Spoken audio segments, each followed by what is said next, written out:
Hello friends, welcome to kitchen spark. இன்றைக்கி நம்ம கிச்சனில் என்ன பார்க்க போகிறோம் அப்படின்னு கேட்டிங்கன்னா, சாம்பார் சேமியா செய்ய போகிறோங்க. சாம்பாருக்கு நாமளே மசாலா அரைச்சி வச்சு நம்ம செய்ய போகிறோம். சாப்பிட்றதுக்கு ரொம்ப டேஸ்ட்டாக இருக்கும். எந்த மசால் பொடி ஆட் பண்ணாமல் இந்த சாம்பார் செய்ய போகிறோங்க. ஸோ எப்படி செய்யலான்னு பார்க்கலாம். அதுக்கு முன்னாடி இன்னும் நீங்கள் நம்ம சேனலை சப்ஸ்கிரைப் பண்ணல அப்படின்னா சப்ஸ்கிரைப் பண்ணிவிடுங்க. அப்படியே பக்கத்தில் இருக்கிற பெல் ஐக்கானை கிளிக் பண்ணிடுங்க. வாங்க, ரொம்ப ரொம்ப சிம்பிளாக இருக்கும். சாப்பிட்றதுக்கு ரொம்ப டேஸ்ட்டாக இருக்கக்கூடிய சாம்பார் சேமியா எப்படி செய்யலான்னு பார்க்கலாம். அதுக்காக ஒரு கடாய் வச்சு கொஞ்சம் தண்ணி எடுத்திருக்கேன். தண்ணி நல்லா காய்ந்ததுக்கப்புறமா இதில் நம்ம கொஞ்சமாக மஞ்சத்தூளும் கொஞ்சம் விளக்கெண்ணெய் எடுத்துக்கலாங்க. பருப்பை வேக வைக்க போகிறோம். ஸோ பாருங்கள், 1 கப் அளவுக்கு பருப்பு எடுத்திருக்கேன். நல்லா அலசிட்டு சுத்தம் பண்ணிவிட்டு எடுத்து வச்சுருக்கோம். இதை நல்லா பார்த்திங்கன்னா வேக விட்டுறணுங்க. ஸோ ஒரு 10 மினிட்ஸ் விட்டிங்கன்னா நல்லா நம்மளுக்கு வெந்து வந்துடும். ஸோ க்ளோஸ் பண்ணிவிட்டு 10 மினிட்ஸ் கழித்து பார்த்துக்கலாம். பாருங்கள், நல்லா தண்ணியெல்லாம் ஊற்றி நம்மளுக்கு நல்லா பருப்பு வெந்து வந்துருச்சு பாருங்கள்.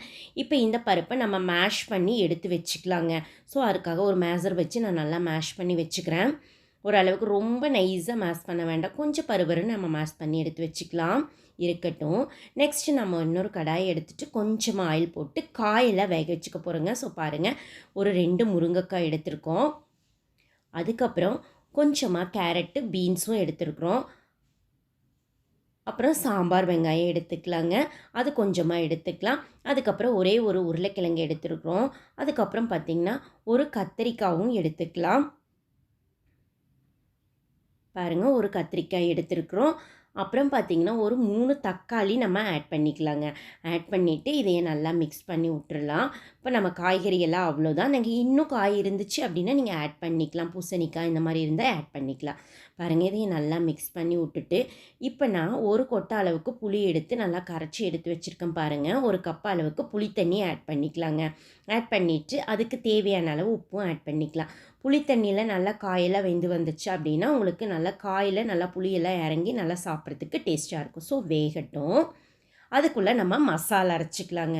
பாருங்கள், ஒரு பேனில் 1 டேபிள் ஸ்பூன் அளவுக்கு கொத்தமல்லி எடுத்துக்கலாம். ஒரு 1/2 டீஸ்பூனுக்கு ஜீரகம், 1/4 டீஸ்பூன் அளவுக்கு மிளகு எடுத்துக்கலாம். ஒரு 1/2 டீஸ்பூன் அளவுக்கு கடலைப்பருப்பு, 1/2 டீஸ்பூன் அளவுக்கு உளுத்தம் பருப்பும் எடுத்துக்கலாம். அதுக்கப்புறம் ஒரு 1/4 டீஸ்பூன் அளவுக்கு பெருங்காயத்தூளுங்க.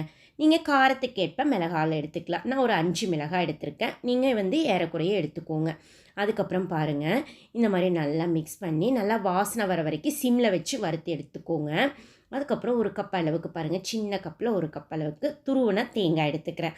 அதையும் நம்ம நல்லா வறுத்துக்கணுங்க. நல்லா வாசனை வரும் கமகமன். அது வரைக்கும் நம்ம நல்லா வறுத்து எடுத்து இதை அரைச்சி வச்சுக்கலாம். அதுக்குள்ளே பாருங்கள், ஒரு 10 மினிட்ஸ் ஆகிடுச்சு. காய் பாருங்கள் நல்லா உங்களுக்கு புளித்தண்ணியில் வெந்து வந்துருச்சு. பாருங்கள், ஒரு 3/4 வேக்காடு வெந்துச்சுனாவே ஓகேங்க. திரும்பி நம்ம பருப்பெல்லாம் ஆட் பண்ணி வேக வச்சுக்க போகிறோம். பாருங்கள், நல்லா வெந்ததுக்கப்புறமா மேஷ் பண்ண பருப்பை நாம் இதில் ஆட் பண்ணிக்கலாம்.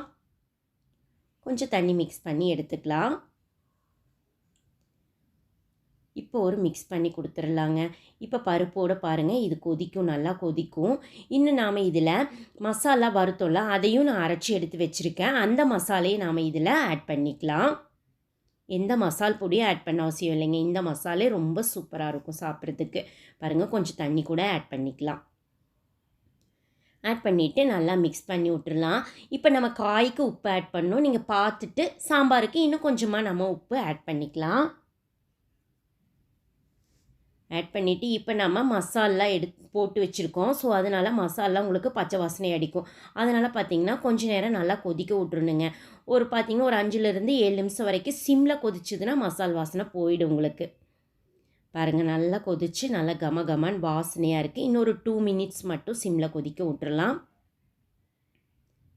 பாருங்கள், ரொம்ப சூப்பராக நம்மளுக்கு ரெடி ஆகிடுச்சு. இப்போ இதில் பார்த்திங்கன்னா கொஞ்சம் கொத்தமல்லி இலை ஆட் பண்ணிக்கலாம். அதுக்கப்புறம் ஒரு தாளிப்பு எடுத்துக்கலாங்க. காஞ்ச மிளகாய் கடுகெல்லாம் போட்டு தாளித்து எடுத்து வச்சுருக்கேன். அவ்வளோதான். நெக்ஸ்ட்டு பாருங்கள், நான் சேமியாவை ரைஸ் சேமியா தான் எடுத்துருக்கேங்க. நல்லா வேக வச்சு எடுத்து வச்சுட்டேன் ரைஸ் சேமியாவை. இப்போ இந்த சேமியாவில் நாம் எடுத்து செஞ்ச சாம்பாரை ஆட் பண்ண போகிறோங்க. சேமியா கொஞ்சம் ஆறி இருந்தால் நல்லாயிருக்கும். ஸோ அதனால் நான் ஆற வச்சு தான் எடுத்து வச்சுருந்துருந்தேன். பாருங்கள், இப்போ இந்த சாம்பாரை ஊற்றி நம்ம நல்லா மிக்ஸ் பண்ணி விட்டுறலாங்க. நல்ல வாசனையாக இருக்கும் உங்களுக்கு. பாருங்கள், ரொம்ப சூப்பராக நம்மளுக்கு இப்போ சாம்பார் சேமியா ரெடி ஆகிடுச்சுங்க. அவ்வளோதான். பாருங்கள், நான் ஒரு பவுலில் எடுத்து வச்சுட்டேன். கொஞ்சம் நெய் ஆட் பண்ணிக்கலாங்க. சர்வ் பண்ணையில நெய் ஆட் பண்ணி சர்வ் பண்ணிங்க அப்படின்னா ரொம்ப டேஸ்ட்டாக இருக்கும். நல்ல வாசனையாகவும் இருக்கும். உங்களுக்கு நெய் ஆட் பண்ணிடலாம். அவ்வளோதான் பாருங்கள். ரொம்ப சூப்பராக ரொம்ப சிம்பிளாக பார்த்தீங்கன்னா சாம்பார் சேமியா ரெடி ஆகிடுச்சிங்க. ஸோ நீங்களும் ரைஸ் சேமியா வாங்கிட்டு வந்தீங்க அப்படின்னா கண்டிப்பாக இந்த மாதிரி ட்ரை பண்ணி பாருங்கள். கொஞ்சம் வித்தியாசமாக சாப்பிட்றதுக்கு ரொம்ப டேஸ்ட்டாக இருக்கும். ஸோ ட்ரை பண்ணி பார்த்துட்டு எப்படி இருக்குதுன்னு மறக்காமல் கமெண்ட் பண்ணுங்கள். உங்களுக்கு இந்த வீடியோ பிடிச்சிருந்தது அப்படின்னா உங்கள் ஃப்ரெண்ட்ஸுக்கெல்லாம் ஷேர் பண்ணுங்கள், லைக் பண்ணுங்கள்.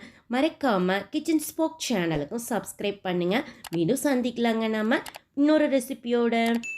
அது வரைக்கும் நன்றி. பாய்.